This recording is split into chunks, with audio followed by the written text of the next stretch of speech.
Hello, how are you all? Nice to see you. Welcome to the penultimate of my videos for this semester of the HOSTOS Community College painting classes. And again, this will be an amalgamated talk for painting 1 and 2. So we're back in my studio here. It's late afternoon and I'm still working on this scenario. Basically, I'm like you, I'm experimenting with acrylic paint. I bought tons of it, from eBay. So I bought lots and lots of tubes. I bought about 40 odd tubes of the stuff. And I have not done a serious painting with acrylic in my life, I think. So it's interesting. It's different from oils. I won't say it's better or worse, it's different, if that makes sense. So you'll remember last week I was talking about the masking tape. That's basically like some tape that you get that's not, you can't use stuff like duct tape or anything that's too sticky. You have to use this artist's tape. Here's one I bought from Amazon. And you just stick it down.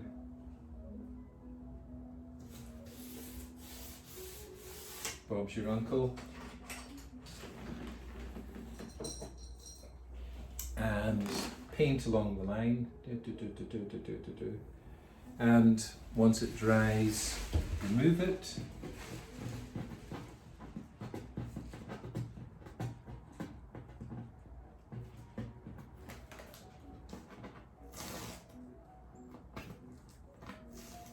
Carefully, and you'll have a razor sharp, nice quality line. That's always a good thing if you're one who's wanting to get a kind of contrast between man-made and nature. Nature has a kind of wonderful chaos, but actually when you live with nature and you get used to it, you realize that there is a sort of wonderful order inside that chaos. You can walk around in a forest that trees have fallen down on and roots are uprooted and everything seems absolutely all over the place, but actually there is a universal law in action there, and that's nature, and that's the world, and that's the cosmos, and that's the galaxies. And so that is not really chaos, but it appears to humans' eyes like chaos. Man-made creations always think in squares. There are very few, if any, examples that I can think of in nature where things come out exactly square. What do I mean like that? Sharp lines. The rooms that we're sitting in are all squares. This room is a square shape.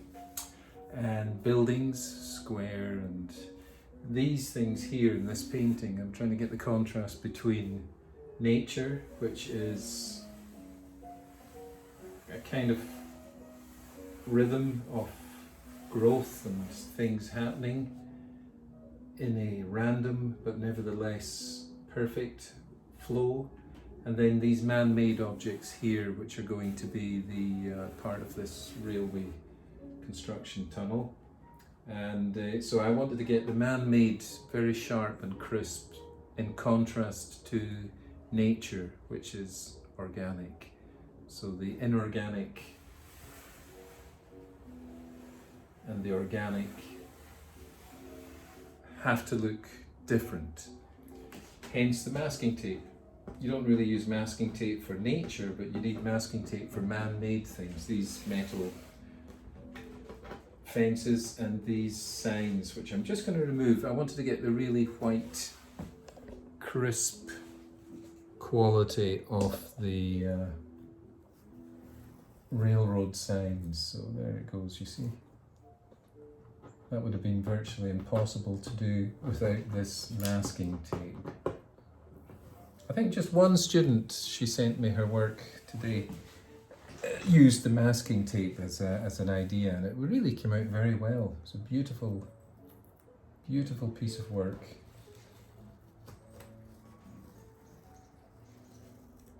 So there you are, that's going to be fixed up later on. You can see there's an under painting there showing the writing that's going to come there, stop. Might be clearer on this. There's the red and there's the stop. Obtain token and permission to proceed. This is a thing. And then the stones here are a kind of contrast between man, which has tried to hammer out the stones and shape them, and of course the stones are from nature, so in this example it's man and nature. So there's kind of three elements here. There's pure nature, growing wild. There's very man-made things here, the wood which has been shaped, the metal things, and then there's the stone which is man-shaped but still created from nature stone. So these are the contrasts. Right now we're in an era where man-made mentality is dominating us with the computer world. They are invented by man, they are created by man. They even work on digits, D-I-G-I-T-S, digits from 10 digits. So it's all very mathematical. It appeals to that kind of mind. But that is a transitory thing. The eternal thing is nature, which extends out of this small realm of humanity into the infinite realms of the universe. And if you're able to think like that, you can get outside of the very petty and tiny and sometimes quite nasty world of social media, where people just become grievances looking for a problem. And we all know what I'm talking about, and those people do make life into an utter misery. So you don't want to become one of those people, I'm sure. So that's that thing that I'm working on, the acrylics I got here. Here's something from a while back. This is actually print. Now that was done with etching, but as you're not doing etching, you could visualize this as just like a pen and ink using a black pen. The image is of the famous Orkney poet George Mackay Brown. Sorry, it's glass, so there might be reflections. This is George Mackay Brown here. And this is inside his house where he lived in Orkney in Stromness. This is Mayburn Court. The figure going up there is a girl that came up to the north of Scotland with me. She was a Californian, and that's her imaginary going up the stairs. I got her to pose for me in my mother's house. And we have got a variety of things here.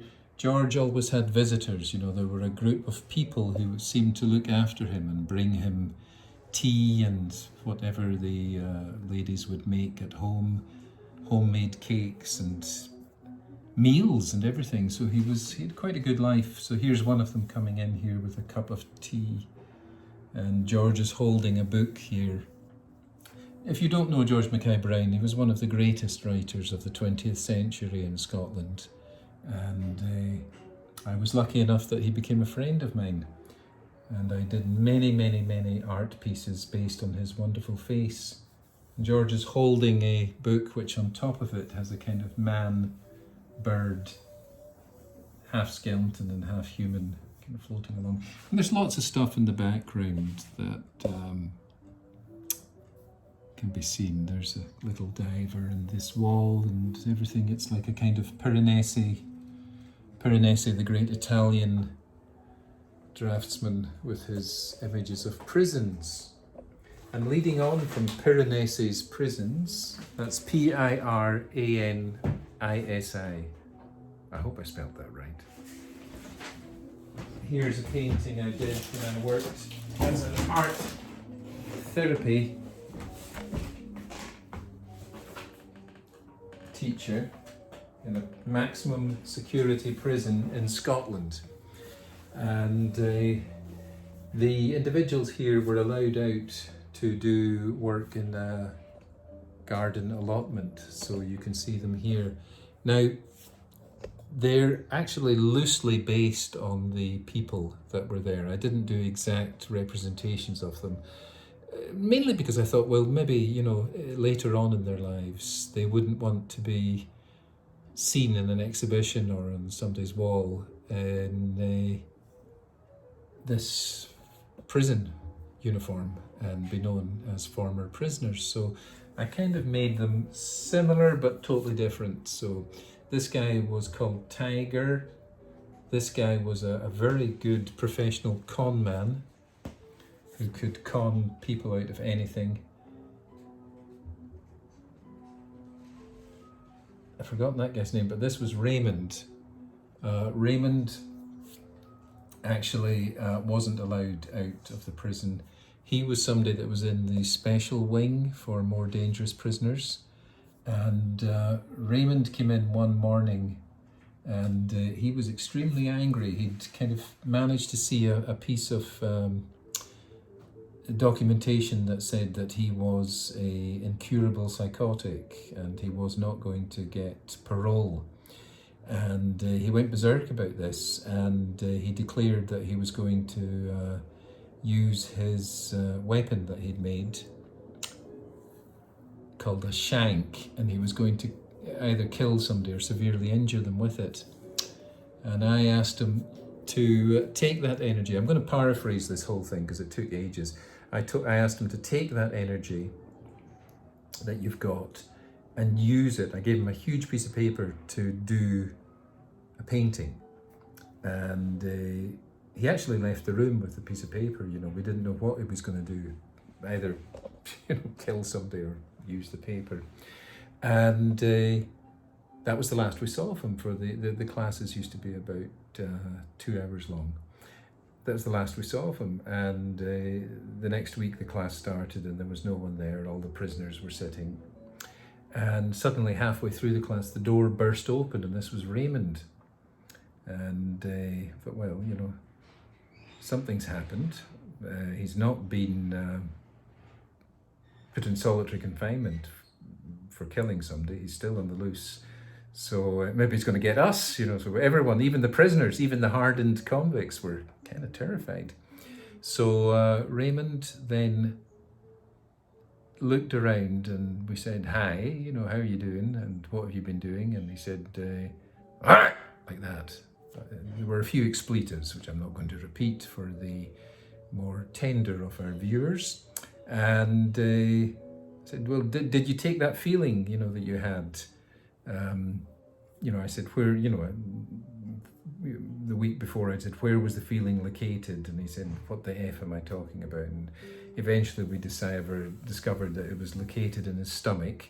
I said, Raymond, what did you do with the feeling in your stomach? And I said, you know, did you do anything with it? Because that's all he owns. In a prison, you don't own anything. You get your meals given to you. You're told when to go to bed. You're told when to get up. So he uncurled this piece of paper, and on it was the most incredible scene with, first of all, we saw in the sky, think of a long roll of paper slowly uncurled. In the sky were two severed hands, which were kind of strangling or clasped around the necks of two cobra snakes, which were painted in lurid colours of yellows and oranges and reds. And every prisoner was just astonished at what they were seeing as he unrolled this thing and slowly kind of trailed down the snakes' bodies until it was revealed that both of them, the tails, the bodies of the snakes, were emerging from a skull that had been opened up like the top of an egg. And the brains were kind of the snakes, you know, and they were being pulled out of the brain. So this was a really scary, damn looking painting, and everyone just kind of went, whoa. And I said, you know, what about the feeling? You know, what about that feeling, Raymond? You know, and he says, aye, it's gone. So the feeling had all gone into that painting. You could see it gone out of his stomach and into that painting. And mind you this, I tell you this to this day, if that guy had not done that painting, he quite likely would have gone and murdered somebody. So that painting, which I must have somewhere, saved a life. This painting appeared, this one that we're looking at, it appeared in, there you go. I like the old days, you know, when you were in newspapers and you really knew that you were important. Nowadays, every Tom, Dick and Harry sticks himself or herself on the internet and imagines that they're important. But in the old days, you had to earn your importance, and it was bloody difficult. Yeah, here's some of the stuff. Yes, it was in that exhibition there as part of the painting, and it materialized in this article, and it was in that as well. This home is where the art is. So that was fantastic. Somewhere or another, there was a photograph of Raymond's painting.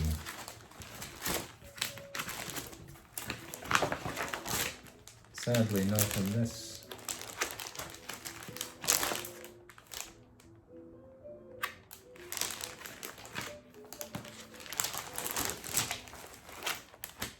No.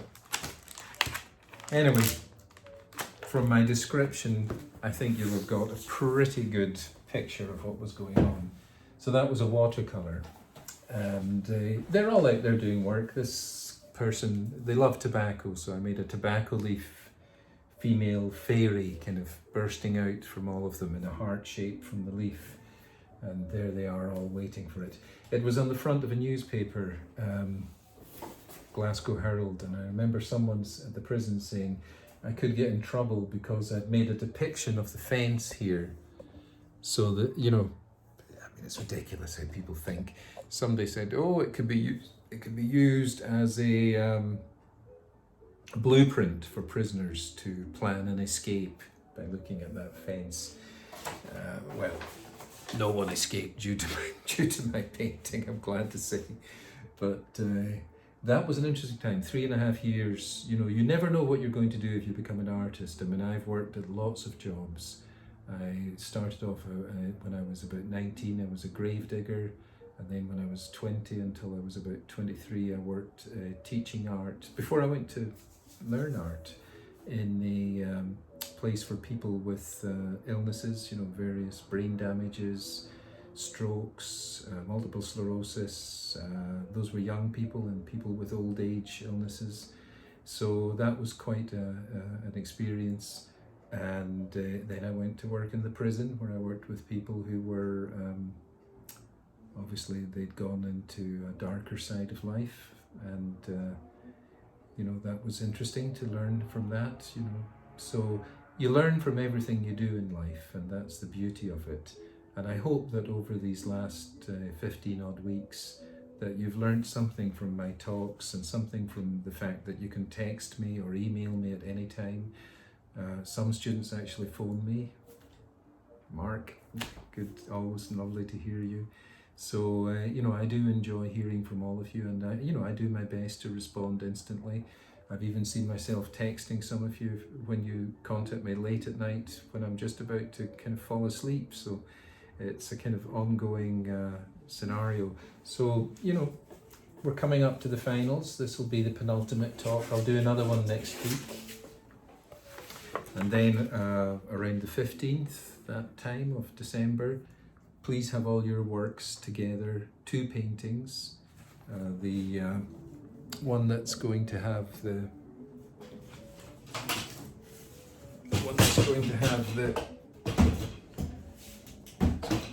there you go, the one that's going to have the self-portrait,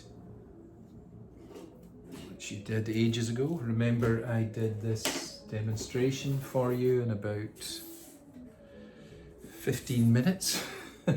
You've had 15 weeks. And also we're going to do the second painting, whatever that is. So far I've seen some beauties come in today. A marvellous one of a horseman riding through a wild forest, another one of a beautiful abstract, but then in the front there are these sunflowers, and another one of a wonderful fairy dancing in a landscape. Beautiful paintings, all of them going to be getting A grades. So, and you'll remember the postcards that I sent out to you with the stamp addressed postcard that you send back to me. I'm getting some of them back, and I'll put those up and we can go over those. And there was the essay about Frida Kahlo, which most of you have sent. That's also something. And then there were the quiz answers, the one about colour and the one about that painting that's behind me there. 3 questions on it. Now, if you're ever kind of thinking, what the hell is he talking about? All of this information is on the system called Blackboard under course content. You are studying VPA 121 or VPA 222. You should know the name of your course that you've been studying for the last 15 weeks, and you go into the computer and Blackboard will give you all of this information. So submit those 2 quizzes, 2 paintings, the essay, and do your best. You know, I know it's a tough semester and I'm being very lenient. Only the people who are doing nothing at all are going to get lousy marks. So if you can manage to do anything, I know it's, you know, I'm a very understanding person. So just send what you can. At least I'll know you're doing the effort, and that's the main thing that counts. So for this week, I will leave it. Thank you all tremendously. And the t-shirt, if any of you are looking at it and wondering what this painting is by the English artist, mystic called Austin Osman Spare. And he was living in a basement in poverty when he died. And he was giving away his drawings and small paintings for the price of a pint of beer. Now they're getting very collectible. And in fact, the guy Alan Moore, who some of you who are into comics, he wrote Watchmen, the original. That's his graphic novel, and V for Vendetta, amongst lots of other things. So he buys all of the artwork by this guy, Austin Osman Spare. So that's the t-shirt. Okay, so for now, get the stuff out to me, send in essays, the essay on Frida Kahlo, the quizzes on colour and on that old painting, the 2 paintings, the self-portrait and the other one. If you manage to get most of that done, you're guaranteed a top grade. So on that note, adieu. I wish you all the very best. Bye.